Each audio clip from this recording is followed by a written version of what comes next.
एक पूज्य मस्ताना जी की वाणी का संगीत और मिठास सबके हृदय में गूंजता रहता। वापस जाकर प्रेमियों के घरों में सत्संग की चर्चा 10-10, 12-12 दिन तक खत्म न होती। एक कहना बंद करता तो दूसरा शुरू कर देता।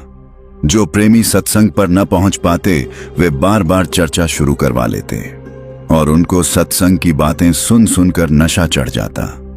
नए लोग ऐसी बातें देखकर उनको पागल बताते। पूज्य मस्ताना जी फरमाया करते थे, वलायतों आया तोता कैसे जहाज पर चढ़कर। इसी तरह प्रेमी सत्संग में आकर मस्ती ले जाते और वह मस्ती उनके अंदर से निकलकर घर जाकर दूसरों को भी मस्त कर देती। आपका सत्संग प्रभावशाली और प्रेरणादायक होता था। आपका एक एक वचन प्रेमियों के जीवन का आधार था, तपते हुए हृदयों के लिए मरहम था, आत्मिक रस के प्यासों के लिए अमृत था।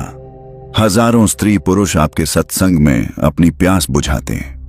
आपकी सोहबत में अपने आप की होश आती, मोह माया की पट्टी आंखों से उतर जाती, जिंदगी की सही कीमत का पता चलता, मालिक के प्रेम की दात मिलती, जिसको पाकर दुनिया की सब मोहब्बतें दिल से निकल जाती और रूह आजाद होकर अपने सच्चे वतन को चलने की तैयारी में लग जाती। कई बार लोग बाल बच्चों को घर छोड़कर आ जाते और फिर उनका ख्याल ही नहीं होता। वे बेचारे खुद रोटी बनाते रहते और उसी में ही खुशी प्रतीत करते। एक घटना याद आ गई कि दिल्ली में एक प्रेमी सूद साहिब हैं। पहले कई दिन क्लबों में से नहीं आते थे। घर में बीबी बेचारी तंग आ जाती थी। जब इधर सत्संग में आने लगे तो वह क्लब वगैरह सब भूल गए। दिल्ली में एक बार सत्संग हुआ। आप अपनी औरत के साथ सत्संग में आ गए और बच्चों को घर सोते छोड़ आए और उनको कमरों में बंद करके ताला लगा आए कि अभी 2 घंटे में वापस आ जाते हैं। उनके पास अपनी कार थी। सत्संग में ऐसे मस्त हुए कि घर जाना ही भूल गए और न बच्चे ही याद रहे। 2 दिन के बाद पूज्य मस्ताना जी ने बच्चों के बारे में पूछा। फिर होश आया और घर पहुंचे।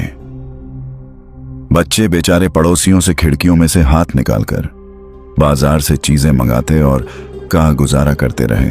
आपके सत्संग में शांति टिका और प्रभु प्रेम की धाराएं चलती थीं, जिससे मन की सारी तपश, जलन और तृष्णा खत्म हो जाती। वैर विरोध, ईर्ष्या, द्वेष दिल से निकल जाते। मन निर्मल, शांत और स्थिर हो जाता। न कोई वैरी रहता, न बेगाना।